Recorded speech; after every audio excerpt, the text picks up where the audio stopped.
Hello everyone, here we are going to talk about some very different problems. कुछ ऐसे problems की बात करने वाले हैं जिनका अप्रोच अपने आप में बहुत अलग होता है. तो ये हमारा एक प्रॉब्लम है जिसकी हम बात करेंगे. It is the number of integral pairs satisfying tan inverse 615x square plus cot inverse 2 raised by y is equal to pi by 2. तो यहाँ पे निकालने हमें इंटीग्रल सॉल्यूशंस. अपने आप में बहुत डिफरेंट क्वेश्चन है.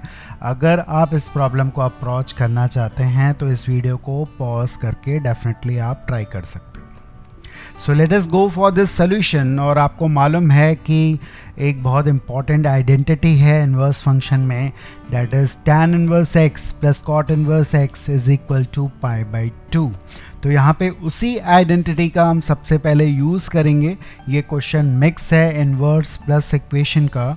तो यहाँ पे हमें ये समझ में आ चुका है सबसे पहले कि 615 plus x square has to be equal to 2 raised by y. तो ये हमारे पास एक्चुअली एक इक्वेशन आ चुकी है, लेकिन इस इक्वेशन में बच्चों वेरिएबल 2 हैं और इक्वेशन 1 है. तो यहाँ पे अप्रोचेस बहुत होते हैं ऐसे क्वेश्चंस को करने के, बट यहाँ पे कंडीशन है कि हमें इंटीग्रल सॉल्यूशंस निकालने हैं. तो यहाँ पे एनालिसिस करेंगे हम लोग लेफ्ट हैंड साइड का और राइट हैंड साइड का. और क्यों ये एनालिसिस ज़रूरी है आपको अभी समझ में आ जाएगा. तो सबसे पहले अगर आप राइट हैंड साइड की बात करेंगे, 2 raised by y हमेशा इवन होगा. तो 2 raised by y is always even. तो इसका मतलब जो लेफ्ट हैंड साइड है वो भी हमेशा इवन होना चाहिए. उसके लिए आप देख पा रहे हैं यहाँ पे 615 ऐड हो रहा है एक्स स्क्वायर के साथ. तो x को हमें बनाना पड़ेगा ऑड. तो x हो गया ऑड ताकि ऑड प्लस ऑड बन जाए इवन. अब किसी ऑड का अगर हम स्क्वायर करते हैं, अगर हम किसी ऑड का स्क्वायर करते हैं तो उसकी लास्ट डिजिट पे फोकस करते हैं. लास्ट डिजिट क्या क्या आती है. इसकी लास्ट डिजिट जो हमारे पास आती है वो आती है 1, या उसके अलावा और क्या आती है 5 आ सकती है, और क्या आ सकती है 9. 3 और 7 कभी भी लास्ट डिजिट नहीं आती. अब आप यहाँ पे देखें कि 615 की जो लास्ट डिजिट है 5 है. अगर ये 5 इनके साथ ऐड होगी, अभी हम सिर्फ लास्ट डिजिट की बात करेंगे, तो पॉसिबल लास्ट डिजिट हमारे पास क्या आएगी लेफ्ट हैंड साइड में, वो आप देख पा रहे हो, वो होगी 6, या होगी 0, या होगी हमारे पास 4. ये हमारी है बच्चों लास्ट डिजिट. अब ज़रा इसको और ध्यान देते हैं. अब बात करते हैं 2 raised by y की. जब आप 2 raised by y करते हो तो अलग अलग पावर्स के लिए आप ये देख पा रहे हैं 2 raised by 1 में लास्ट डिजिट 2 आती है. 2 स्क्वायर में क्या आती है 4 आती है. 2 क्यूब में क्या आती है 8 आती है. 2 raised by 4 में क्या आती है अगेन 6 आती है, और ये फिर रिपीटेड हो जाती हैं. उसके बाद वापस से 2, 4, 8 और 6 आती है. अब आप समझ पा रहे हैं कि मैचिंग जब होगी लेफ्ट हैंड साइड और राइट हैंड साइड के लिए तभी सॉल्यूशन पॉसिबल होगा.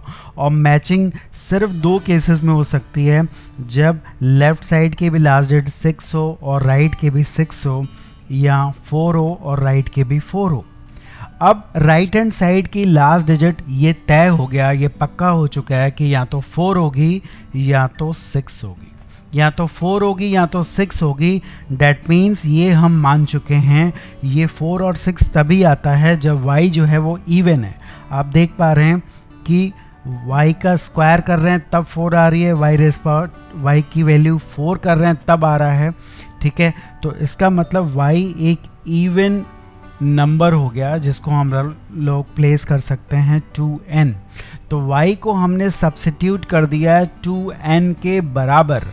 अब ये कुछ इक्वेशन हमारी हो गई है 615 plus x square is equal to 2 raised to the power 2n. अब हम कुछ इसमें आगे देखते हैं कि कैसे ये फैक्टर्स बनेंगे और किस तरह से इसको आगे सॉल्व कर पाएंगे. तो चलो देखते हैं. अभी हमारे पास फ़िलहाल इक्वेशन है 615 plus x square is equal to 2 raised to the power 2n. अब जरा देखें कि 2 raised to the power 2n minus x square हो गया 615. अब देखिए एक बहुत इंपॉर्टेंट चीज़ हम यहाँ पे पकड़ पा रहे हैं कि लेफ्ट हैंड साइड के दो फैक्टर्स बन जाएंगे, वो होगा 2 rays power n minus x into 2 rays power n plus x. और राइट हैंड साइड के अगर हम प्राइम फैक्टर्स बना दें तो पॉसिबल सॉल्यूशन की हम बात कर सकते हैं।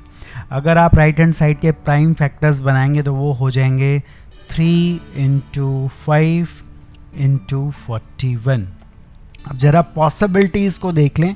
इस तरफ हमारे पास 2 फैक्टर्स हैं, 2 फैक्टर्स हैं लेफ्ट हैंड साइड में, तो पॉसिबिलिटीज़ क्या हो सकती हैं, हम इसको लिख सकते हैं 1 इंटू 615, या हम लिख सकते हैं इसको 3 इंटू से 205, या हम लिख सकते हैं इसको 5 इंटू से दिस इज़ 1 2 एंड 3, और फाइनली हम लिख सकते हैं 15 इंटू 41। अब ज़रा पॉसिबिलिटीज़ की बात करिए। यहाँ पे ये पॉसिबिलिटीज़ हमारे पास हैं, लेकिन इसमें से कौन सी रिलेवेंट हैं, कौन सी पॉसिबल हैं, ये भी तो देखना पड़ेगा हमें। अगर आप इन दोनों को ऐड करोगे तो ये आएगा 2 रेज़ पावर 2n। और अगर हम इन दोनों नंबर्स को ऐड करें, आप देखिए अगर एक फैक्टर को अगर हम 1 ले रहे हैं और दूसरे को 615 ले रहे हैं तो डेफिनेटली 616 आएगा, और 2 इंटू 2 रेज़ पावर n हमेशा 616 का भी दे नहीं सकता।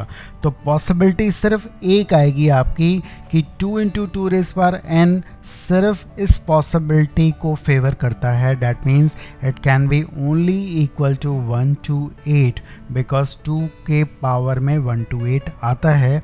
और यहाँ से आप ये देख पा रहे हो कि n की वैल्यू जो पॉसिबल हो गई हमारे पास 6 हो गई।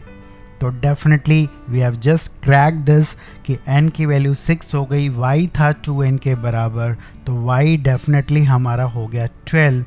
और अगर हम y को रखेंगे 12 तो डेफिनेटली x की भी पॉसिबल वैल्यूज़ आपके पास आ सकती हैं, और ईज़िली आएंगी, वो आ जाएंगी प्लस माइनस 59। तो ये हमारे पास आ गए 2 पेयर्स। और आप यहाँ पे देख पा रहे हैं कि अगर हम 615 प्लस, एक बार चेक कर लेते हैं, let us check it, plus minus 59 का स्क्वायर करेंगे, you will get this as 2 raise to the power 12, because y की वैल्यू यहाँ पे 12 है। So this is the only possibilities, that means we are getting 2 pairs and very different question. So thank you for watching and keep watching for very different concept and for very different problems. Thank you.